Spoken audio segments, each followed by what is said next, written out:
it was basically a setting more so than an actual idea, but it was to shoot it in the winter in the snow, sort of using the end of The Shining as sort of a platform to think of. And then I had pitched an idea that was basically Blade Runner, but with Jason. So it's years and years in the future, and somebody discovers Jason cryogenically frozen or buried or something. And then when it was deemed too expensive to do that, and so that's why I said, well, let's just do Alien, because Alien was, it was secluded. It was on a dark spaceship, and just replace the truckers with a bunch of high school kids. And so that's where it came from. We wrote it.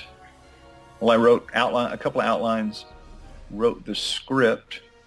Jimmy was on board at that point. He was on board from the beginning. And so we would have meetings and discuss everything, and I would go back and forth with Jimmy. And then we went in and pitched Mike DeLuca and gave him the script, and then it just went from there. So I think we were shooting in probably 2000.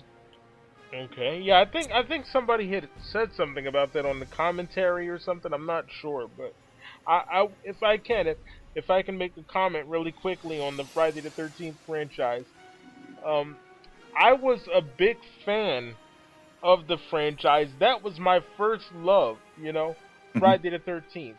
I don't know if you watch my channel. You probably don't. You probably don't even know who the hell I am, and that's cool if you don't. But I was a big Friday the 13th fan. I watched you rant about fake people. Uh-oh. Did you watch that? Yeah, I watched that. I'm sorry. I'm sorry for the language. Why are you sorry? I don't like it when celebrities see the awful side of me, I'm not a celebrity. I'm a writer. I was being bullied. I really was. I know it sounds weird because I'm, a grown man, but I was literally being cyberbullied. And, this person was doing it like every other day. So I flipped out. It was a very well thought out rant, I thought. Oh, well, thank you, sir. Thank you. I have to ask you, what got you into horror movies? Because I'm sure the fans would love to know, my fans would love to know as well as some of your fans. What got you there? It was, what got me there? I guess more than anything else, it was probably just circumstance at the time. I knew I wanted to write, and I had started a couple of novels and never finished them. And then I saw a book, and it was a book with a bunch of Quentin Tarantino screenplays in it, like at a Barnes & Noble back when those used to exist. And I read the screenplay, and I was like, wow, it was 110 pages or something. And I thought I could, that's something I can do. I can accomplish that. And so I was in Texas at the time, and I wrote a horror screenplay about a demon. Oh, wow. Barely remember it right now. It's been ages. I know the demon was encased in a statue, in like this onyx sort of glossy statue, ominous looking, and that whoever had possession of the statue, the demon would come out of it. But I didn't know how to structure. I didn't understand certain basic elements of story. I didn't know any of this stuff. And then I had reached out to Dean Lorey, who was a friend of a friend, and Dean had written Jason Goes to Hell. And I sent Dean a script, and he read it, threw it away after about 40 pages, and said, you don't understand structure, but you know how to write. You've got great ideas. He said, I can teach you the structure. And then he suggested that I move out to L.A., and I think that was 96. So I just loaded up my old pickup and a bunch of garbage bags full of clothes and drove out to Los Angeles. Slept in a hammock for about 3 months. And I got a place of my own, and I was working for Sean. I think I was working for Sean within 6 months, Sean Cunningham. Yeah. Did anyone ever get hurt on the set of Jason X? Just my stuntman, I think. And you were killed, is that correct? Weren't you killed? Twice. Yeah, I was killed in the VR, and then once we come out of the VR, I'm killed again for real. Wow. And it was that for real killing, which is basically Jason shoving my face into the wall. Yeah. There was, the wall, the sets are, they're built quick, and they're sturdy, but they're built out of, 2x4s, and they're all wood. So they'd cut a hole in the wall, big circular hole, and they'd covered it with this like a leather, plastic, rubber, so that it looked like the rest of the wall. And the goal was for Kane to come up behind me, grab me from the back of the head, and then slam my head into the wall. But Kane, a lot of people don't realize this. Kane, first and foremost, is a stuntman. So there's no way on planet Earth he's going to shove my head in anything. Yeah. So he was explaining, look, you have to drive. He said, I'm going to put my hand on the back of your head. But he said, I'm not pushing. I'm just keeping my hand there. You have to be the one to drive it. And anyway, that's beside the point. At first, he was saying, you can't do it. I was like, why? And he said, I'm going to bring a stuntman in to do it. And I was like, dude, I can do this. I can do it. And he was like, no, you're not going to do it. Because again, he is a professional stuntman first, or certainly was at the time. And so anyway, he brought in, I don't know if you saw the first X-Men movie, but it's the one where Wolverine's fighting in a cage. He's fighting this big, giant, bald-headed guy. I barely remember it, but go on. Well, that's my stuntman who came after X-Men, because X-Men had just wrapped, so he came over to be my stuntman for the day. And anyway, he, Kane grabs him from behind. The guy shoves his head into the wall, and I mean just slams his face into the wall and misses the hole. And he catches the bridge of his nose on a 2x4 and just shattered his nose. I mean, absolute shattered it. Blood everywhere. You could hear it from outside. People come in after they cut, and I mean, the guy's just, he was in pain. And so I went up to Kane. Afterward, and I was like, thanks, buddy, thanks. But then I ended up doing the close-up, and it was the same thing. Kane was like, you have to do it. Who's your favorite Jason? I don't think I have a favorite. I'm certainly, biased. I'm partial to Kane and partial to Derek. Derek's one of my best friends, and Kane was my Jason. So I mean, it's how do you choose over your best friend and your first Jason? You can't. That's very true. And you know what? I doubt that it'll happen, but I hope to get him on here someday. Derek Mears, and I'm not a fan of the remake, but I don't know if you're allowed to put in a word for me, but if not, that's cool. I will do what I can, but I would really like to know things about his Jason, you know what I mean? So yeah. I hope to do that someday. Well, I will mention it to him.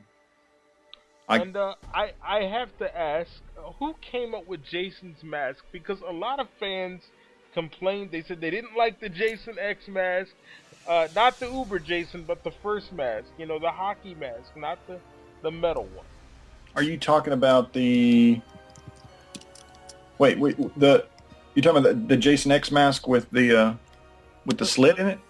The one, the one that he wore at the beginning. Who came up with that one? It would have been the effects team, probably. I wonder if I have that written down here. My family actually liked Jason X, so a lot of people don't like this film. I thought it was okay, and no offense to Mr. What's that guy's name that does the iconic Jason music? Harry Manfredini, is that his name? Yeah, Manfredini, Harry. Right. Yeah. When he did the kill thing, the music that I'm talking about. Yeah. I really didn't like that particular version of it. I felt that it could have been better. It could have been a little stronger. And please clear up the debate for the fans, because they think it's with a CH. So clear that up. Which one is it? Is it not? I thought it was with the K, I don't know. You'd have to ask Harry that. Because they actually debated in the comment section on YouTube, One was like, it's the other was like, no, it's oh, come on, which one is it? I don't. You'd have to ask Harry that. I never asked him. Okay, Harry's a nice guy, though. Very sweet fellow. How does it sound to you? I don't know. I'd have to listen to it again. It's been so long. I actually don't know. But I found the name. I know the guy who probably did the mask. I know I know he did the Uber stuff, which was Stefan. Stefan was the he was the effects supervisor on the movie, and he also did RoboCop, which was probably the reason that he got this job. So But was I would guess he did it. was was Jason human, or I'm trying to understand what he was in this film.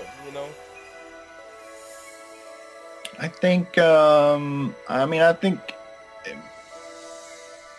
it's hard to say what that is because everybody has a different opinion on it. And I don't think as filmmakers we're supposed to tell you exactly what we thought going in. It's supposed Oh, to. okay. Well, I mean, that's just my opinion. I mean, I sort of firmly believe that Jason in the beginning. I don't know.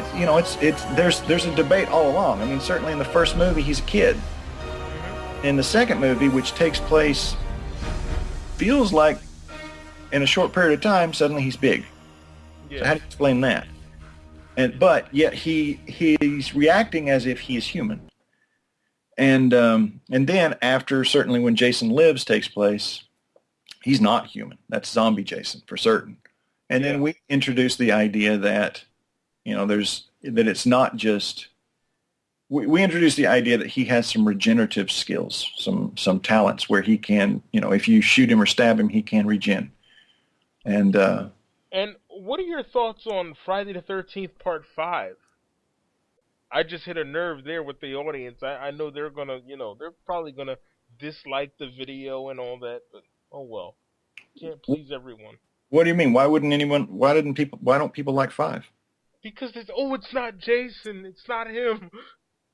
Well, but isn't that the thing isn't that the beauty of the entire franchise? That's what I thought. I mean, I think, and I've thought this for a while. I don't know that I always thought. I don't know if I was ever smart enough to figure it out, but each of the movies is completely unique in that, the first movie it's not even Jason. It's a whodunit. And the killer is people are so used to Jason being the killer that it was sort of a major plot point in Scream that it was Jason's mom. Yeah. And, the second movie, suddenly it's a completely different killer. And the third movie, not only is it in 3D, but it introduces a mask. And, through the whole series, it's completely unique. Zombie Jason is introduced, and Jason fighting a telekinetic is introduced. I mean, that's all amazingly original. And so to have an episode where it's not Jason, I think that's kind of brilliant. You're at when you see a movie, and there are people who don't like Star Wars. I don't get it. I definitely don't. I definitely don't like Star Wars. Well, see, I don't get that. And that is no secret. I want my fans to hear this. Listen, I don't like Star Wars. They've heard you. There you go. But if you don't like any of the Star Wars movies, you want to hear something strange? I've never seen them, so I'm prejudiced. How do you know you don't like them if you've never seen them? You know what, sir? To be honest with you, I'm gonna be honest because I know, I'm pretty sure you would appreciate that. Well, I don't know. I appreciate dishonesty too. Does everyone?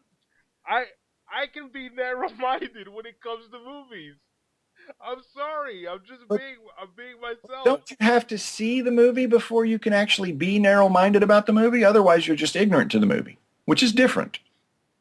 Well, you know what? You are correct. You are correct. I don't want you to start liking Star Wars until you've had some time to think about it, or maybe seen the movie. How about this? I'm gonna watch one of the films one day, and then I will message you either on Twitter or Facebook, whichever.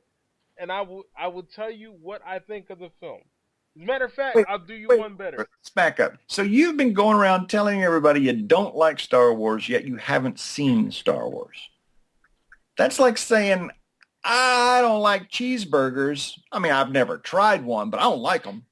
How do you make that call? You're absolutely right. And now I'm embarrassed right now, I'm embarrassed. Now you go ahead and subscribers unsubscribing me. That's it. All right. Well, I'll take the I'll take the blame for that if that happens.